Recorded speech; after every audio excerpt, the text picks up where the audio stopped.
ಈಶ್ವರ್ ಮಲ್ಪೆಗ್ ಮಾತೆಗಳೆಲ್ಲ ಕುದುರ್ತದೊಂದಿ ಚಪ್ಪಾಳೆಗೊರಡು.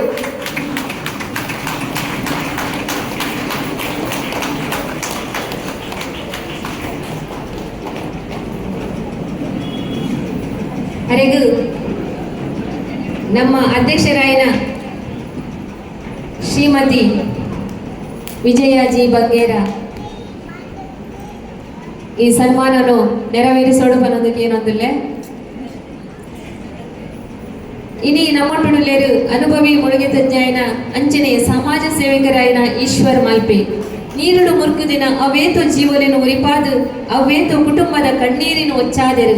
ಈಶ್ವರ್ ಮಲ್ಪೆ ಅರೆನ ಸೇವೆದ ವಿಶೇಷತೆ ದಾದ ಪಂಡ ಒವ್ವೇ ಪ್ರಚಾರ ಅಂತುಂಡ ಪ್ರತಿಫಲನ ಅಪೇಕ್ಷೆ ಮಲ್ಪಂದೆ ಮಾನವೀಯದ ದುಂಬುದಿ ಒಂದು ಓ ಅಪಾಯನ್ಲ ಲೆಕ್ಕವದೆತನಂತೆ ನನರಿಯಗಾದು ನೀರುಗು ಜಪ್ಪುನು ಇರನ ಜೀವನದ ಧೈರ್ಯ ಬಕ ಸೇವೆ ಮಾನವೀಯತೆಗೂ ಒಂಜಿ ಉತ್ತಮವಾಯಿನ ಉದಾಹರಣೆ ಸರ್. ಇತ್ತೆ ಇರನ ನನಾತ್ ಪರಿಚಯನ ಓದಿರಂಗುಲೇರು ಶ್ರೀಮತಿ ಭಾರತಿ ಭಾಸ್ಕರ್. ಶ್ರೀ ಈಶ್ವರ್ ಮಲ್ಪೆ ಆಪತ್ ಬಾಂಧವ ಮುಳುಗು ತಜ್ಞ ಪರೋಪಕಾರಾರ್ಥ ಮಿದಂ ಶರೀರಂ ಎಂಬ ಮಾತಿನಂತೆ ತನ್ನ ಇಡೀ ಜೀವನವನ್ನು ಪರೋಪಕಾರಕ್ಕಾಗಿ ಮೀಸಲಿಟ್ಟ ಒಬ್ಬ ವ್ಯಕ್ತಿ ಯಾರೆಂದರೆ ಎಲ್ಲರ ಬಾಯಲ್ಲಿ ಬರುವ ಹೆಸರು ಈಶ್ವರ್ ಮಲ್ಪೆ. ಮಲ್ಪೆಯ ಆನಂದ ಪುತ್ರಂದವರ ಪುತ್ರರಾದ ಈಶ್ವರ್ ಮಲ್ಪೆಯವರು 8ನೇ ತರಗತಿಯವರೆಗೆ ವಿದ್ಯಾಭ್ಯಾಸವನ್ನು ಪಡೆದಿದ್ದಾರೆ. ಬಡತನದ ಕಾರಣದಿಂದ ವಿದ್ಯಾಭ್ಯಾಸ ಮೊಟಕುಗೊಳಿಸಿ ಮೀನುಗಾರಿಕಾ ವೃತ್ತಿಯನ್ನು ನಡೆಸಿದವರು.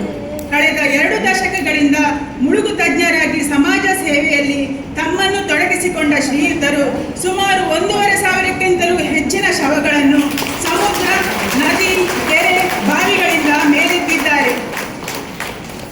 ಯಾವುದೇ ಕರೆಗಳಿಗೆ ಕೂಡಲೇ ಸ್ಪಂದಿಸುವ ಇವರು ಜೀವದ ಹಂಗು ತೊರೆದು ಸಾಹಸದಿಂದ ಹಲವು ಜೀವಗಳನ್ನು ರಕ್ಷಿಸಿದ್ದಾರೆ. ಯಾವ ಸೇವೆಗೂ 1 ರೂಪಾಯಿಯ ಶುಲ್ಕ ಕೂಡ ಪಡೆಯುವುದಿಲ್ಲ. ಶಿರೂರು ಗುಡ್ಡ ಕುಸಿತದ ಸಂದರ್ಭ ತಾವು ತೋರಿದ ಧೈರ್ಯ ಮತ್ತು ಸಾಹಸವನ್ನು ಇಡೀ ದೇಶವೇ ಕೊಂಡಾಡಿದೆ. ತಾವು ಸಲ್ಲಿಸಿರುವ ಸೇವೆಯನ್ನು ನಾವು ಮಾತಿನಲ್ಲಿ ಹೇಳಿ ಮುಗಿಸಲು ಸಾಧ್ಯವಿಲ್ಲ. ತನ್ನ ಮಗನ ಸವಿನೆನಪಿಗಾಗಿ 2 ಸರ್ವ ಸುಸಜ್ಜಿತ ಆಂಬ್ಯುಲೆನ್ಸ್ ವಾಹನವನ್ನು ಉಚಿತವಾಗಿ ಸಮಾಜ ಸೇವೆಗೆ ನೀಡಿರುತ್ತಾರೆ. ಪ್ರತಿಷ್ಠಿತ APJ Abdul Kalam missile man ಪ್ರಶಸ್ತಿ 2023 ಹಾಗೆಯೇ ಜಿಲ್ಲಾ ರಾಜ್ಯೋತ್ಸವ ಪ್ರಶಸ್ತಿಯನ್ನು ಪಡೆದಿದ್ದೀರಿ. ಇನ್ನು ಅನೇಕ ಲೆಕ್ಕವಿಲ್ಲದಷ್ಟು ಗೌರವ ಪುರಸ್ಕಾರಗಳು ತಮಗೆ ದೊರೆತಿವೆ. ಜೀವನದ ಅಸಂಖ್ಯ ನೋವುಗಳ ನಡುವೆ ಸಮಾಜಕ್ಕಾಗಿ ದುಡಿಯುತ್ತಿರುವ ನಿಮ್ಮ ಈ ಸಮಾಜ ಸೇವೆಯನ್ನು ನಾವು ಗುರುತಿಸುತ್ತಿದ್ದೇವೆ. ಭಗವಂತನು ತಮ್ಮೆಲ್ಲ ಇಷ್ಟಾರ್ಥಗಳನ್ನು ಈಡೇರಿಸಲಿ. ಆಯುರಾರೋಗ್ಯ, ಸುಖ, ಸಂಪತ್ತು ಕರುಣಿಸಲಿ. ಇನ್ನೂ ಬಹಳಷ್ಟು ಕಾಲ ನಿಮ್ಮ ಸಮಾಜ ಸೇವೆ ಮುಂದುವರಿಯಲಿ ಎಂದು ಹಾರೈಸುತ್ತಾ ಈ ಸನ್ಮಾನ ಪತ್ರವನ್ನು ಸಮರ್ಪಿಸುತ್ತಿದ್ದೇವೆ.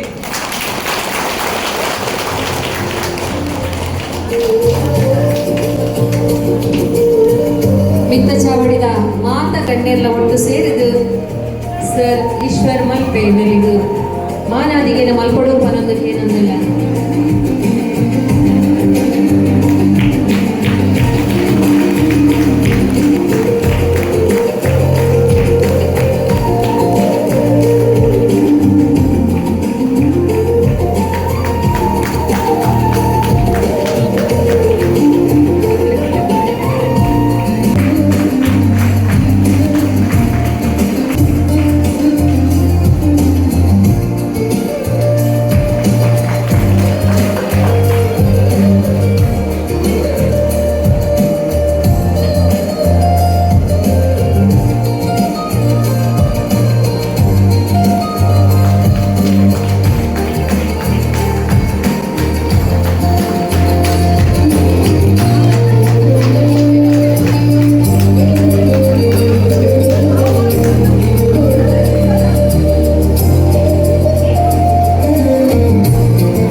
ಎಲ್ರಿಗೂ ನಮಸ್ಕಾರ.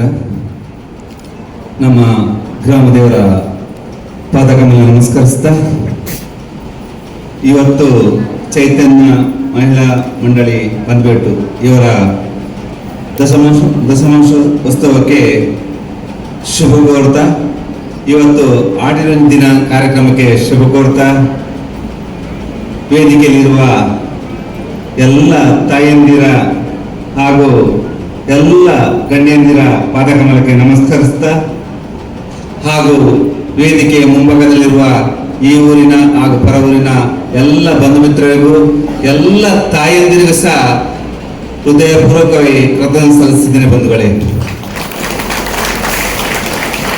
ಯಾಕೆಂದ್ರೆ ಇವತ್ತು ಇಂಥ ಒಂದು ಆಟದ ದಿನ ಕಾರ್ಯಕ್ರಮಕ್ಕೆ ನನ್ನ ಕರೆದು ಚೈತನ್ಯ ಮಹಿಳಾ ಮಂಡಳಿಯ ಅಧ್ಯಕ್ಷರು ಹಾಗೂ ಸರ್ವ ಸದಸ್ಯರಿಗೂ ಸಹ ನಾನು ಹೃದಯಪೂರ್ವಕ ಸಲ್ಲಿಸ್ತೀನಿ. ಯಾಕೆಂದ್ರೆ ಇಲ್ಲಿ ಬಂದಾಗ ಇಲ್ಲಿ ಎಲ್ಲ ತಾಯಂದಿರು ಅಣ್ಣಂದಿರು ಎಲ್ಲರೂ ಒಂದು ಆಶೀರ್ವಾದ ಹಾಗೂ ನನ್ನ ಎಲ್ಲ ಅಭಿಮಾನಿ ದೇವರುಗಳ ಒಂದು ಆಶೀರ್ವಾದದಿಂದ ಇವತ್ತು ನಾನು ಈ ಮಟ್ಟಕ್ಕೆ ಬರ್ಲಿಕ್ಕೆ ಆಯ್ತು. ಯಾಕೆಂದ್ರೆ ಸಮಾಜದಲ್ಲಿ ನಾವು ಏನು ಮಾಡ್ತೇವೆ ಅಂತ ಗೊತ್ತಿಲ್ಲ, ಆದ್ರೆ ನಮ್ಗೆ ಗೊತ್ತಿದ್ದದೊಂದು ಈಜು. ನನಗೆ ಸಹ ಆಸೆ ಇತ್ತು, ಮಿಲಿಟರಿ ಹೋಗ್ಬೇಕು, ದೇಶ ಸೇವೆ ಮಾಡ್ಬೇಕಂತ ಆಸೆ ಇತ್ತು, ಆದ್ರೆ ದೇಶ ಸೇವೆ ಮಾಡ್ಲಿಕ್ಕೆ ಆಗಿಲ್ಲ. ಆದ್ರೆ ನಮ್ಮ ಊರಲ್ಲೇ ಸಣ್ಣ ಪುಟ್ಟ ಕೆಲಸ ಮಾಡಿಕೊಂಡು ಇವತ್ತು ನಮ್ಮ ಕರ್ನಾಟಕದ ಉದ್ದಗಲಕ್ಕೂ ಎಷ್ಟು ಜಿಲ್ಲೆಗಳು ಹೋಗಿದೆ ಅಂತ ನನ್ಗೆ ಗೊತ್ತಿಲ್ಲ. ಸುಮಾರು 2,000ದಷ್ಟು ದೇಹ ತೆಗಿಲಿಕ್ಕೆ ತುಂಬಾ ಬೇಜಾರಾಗ್ತದೆ. ಆದ್ರೆ ಅದರಲ್ಲಿ ಎಷ್ಟೋ ಜೀವಗಳಿಗೆ ಒಂದು ಮುಕ್ತಿ ಆಗ್ತದೆ. ಯಾಕೆಂದ್ರೆ ಒಬ್ರು ನೀರಿಗೆ ಬಿದ್ದರೆ ಅವರ ದೇಹದ ಒಂದು ಕೊನೆಯ ಕ್ಷಣವಾದ್ರೂ ಅವರ ತಂದೆ ತಾಯಿ ನೋಡ್ಬೇಕಾಗ್ತದೆ, ಅವರ ಬಂಧು ಮಿತ್ರರು, ಮಕ್ಕಳು, ಹೆಂಡತಿ ಎಲ್ಲರೂ ಅಳ್ತಾ ಇರ್ತಾರೆ. ಯಾಕೆಂದ್ರೆ ಅವರ ಕೊನೆಯ ಕ್ಷಣದಲ್ಲಿ ಏನಾದ್ರು ಆದ್ರೆ ಆ ದೇಹಗಳನ್ನು ನೋಡ್ಬೇಕು ಅಥವಾ ಅದಕ್ಕೊಂದು ಅಂತಿಮ ಕ್ರಿಯೆ ಆದ್ರೂ ಆಗ್ಬೇಕು. ಅದಕ್ಕೋಸ್ಕರ ನಿಮ್ಮೆಲ್ಲರ ಆಶೀರ್ವಾದ ಇರಲಿ, ಏನಿಂತ ಒಂದು ಅವಘಡ ಆಗದೇ ಇರಲಿ. ಯಾಕೆಂದ್ರೆ ದಿನ ಬೆಳಗಾದ್ರೆ ಸಹ ನಮ್ಗೆ ಕಾಲ್ ಬರ್ತದೆ, ಆ ರಾಯಚೂರು ಆಗಲಿ, ಹಾಸನ ಆಗ್ಲಿ, ನಮ್ಮ ಊರು ಬಿಟ್ಟು ಎಲ್ಲಾ ಊರಲ್ಲಿ ಸಹ ಕಾಲ್ ಬರ್ತದೆ. ಯಾಕೆಂದ್ರೆ ಈಗಿನ ಒಂದು ಕಷ್ಟ ಅಂತ ಹೇಳಿದಾಗ ಹೋಗಿ ಆ ನೀರಿಗೆ ಬೀಳುದು, ಮೋಜು ಮಸ್ತಿ ಮಾಡಿ ನೀರಿಗೆ ಬೀಳುದು, ಅದ್ರಲ್ಲಿ ತುಂಬಾ ದೇಹಗಳು ಸಿಗ್ತದೆ. ಅದರಿಂದ ಯಾರು ಸಹ ಕಷ್ಟ ಅಂತ ಹೋಗಿ ಯಾರು ಸಹ ನೀರಿಗೆ ಬೀಳುವ. ಯಾಕೆಂದ್ರೆ ನನ್ಗೆ ಸಹ 3 ಜನ ವಿಶೇಷ ಚೇತನ ಮಕ್ಕಳಿದ್ದಾರೆ. ಆ 3 ಜನ ವಿಶೇಷ ಚೇತನ ಮಕ್ಕಳು ಇಟ್ಕೊಂಡು ಇವತ್ತು ಸಮಾಜಕ್ಕೆ ಏನಾದ್ರೂ ಮಾಡಬೇಕು ನನ್ನಿಂದಾಗಿ. ಇವತ್ತು ಈ ಮಟ್ಟಕ್ಕೆ ಬರ್ಲಿಕ್ಕೆ ಇಲ್ಲಿ ಬಂದಿರುವ ಎಲ್ಲ ತಾಯಂದಿರು ಹಾಗೂ ಎಲ್ಲ ಅಭಿಮಾನಿ ದೇವರುಗಳ ಆಶೀರ್ವಾದ ಹೇಳಲಿಕ್ಕೆ ನಾನು ಇಷ್ಟಪಡ್ತೇನೆ. ಹೀಗೆ ಇವತ್ತೊಂದು ಚೈತನ್ಯ ಮಹಿಳಾ ಮಂಡಳಿಯ ಇಂಥ ಒಂದು ಕಾರ್ಯಕ್ರಮಕ್ಕೆ 10ನೇ ವರ್ಷ ಕಾರ್ಯಕ್ರಮಕ್ಕೆ ಒಳ್ಳೇದಾಗ್ಲಿ, ಇನ್ನಷ್ಟು ಇಂಥ ಕಾರ್ಯಕ್ರಮಗಳು ಆಟದ ದಿನ. ಯಾಕೆಂದ್ರೆ ನಮ್ಮ ಮಕ್ಕಳಿಗೆ ಇವತ್ತು ಇಂಥ ಒಂದು ಕಹಿ ಆಗ್ಲು ಸಿಹಿಯನ್ನು ನಾವು ಹೇಳಿಕೊಡ್ತೇವೆ. ಯಾಕೆಂದ್ರೆ ನಾವು ಒಳ್ಳೆಯ ರೀತಿಯಿಂದ ಇವತ್ತು ಮಕ್ಕಳಿಗೆ ಏನಂತ ನಾವು ಹೇಳಿಕೊಡ್ತೇವೆ ಅಂತ ಒಳ್ಳೆಯ ಪಾಠ ಆಗ್ಬೇಕು. ಒಳ್ಳೇದಾಗ್ಲಿ. ಇವತ್ತು ಕರೆದು ನನಗೆ ಸನ್ಮಾನಿಸಿದ ಚೈತನ್ಯ ಮಹಿಳಾ ಮಂಡಳಿಯ ಅಧ್ಯಕ್ಷರು ಸರ್ವ ಸದಸ್ಯರಿಗೆ ಸಹ ನಾನು ಹೃದಯಪೂರ್ವಕ ವಂದಿಸ್ತಾ ಜೈ ಹಿಂದ್, ಜೈ ಕರ್ನಾಟಕ ಮಾತೆ. ಸಲ್ಮೇಲು ಸರ್ ಇತ್ತೆ ಒಂಜಿ ಮುಖ್ಯ ವಿಷಯ ಬತ್ತಂಡು ಸರ್ ಈಶ್ವರ್ ಮಲ್ಪೇರೆಗ್ ಯಶ್ಪಾಲ್ ಸುವರ್ಣ ಇತ್ತೆ ಕಾಲ್ ಮಾಡ್ತಾರೆ ಬಂದು ಬಂಡರು ಪಡು ಬಿದ್ರಡಿಯರ ನೀರು ಬುಡ್ದೇರ ಆಯ್ನಂತ ಬೇಗ ಬರೋಡು ಪಂಡುದು ಪೋದೆ. ಖಂಡಿತವಾಗಿ ನಾವೀಗ ಹೊರಡ್ತಾ ಇದ್ದೀವಿ ಅಲ್ಲಿಗೆ. ಆದಷ್ಟು ಆ ದೇಹ ಸಿಗ್ಲಿ, ನಿಮ್ಮೆಲ್ಲರ ಆಶೀರ್ವಾದ ಇರಲಿ ಅಂತ ಎಲ್ಲರ ಕೈ ಮುಗಿದು ನಾನು ಹೇಳ್ತಾ ಇದ್ದೀನಿ.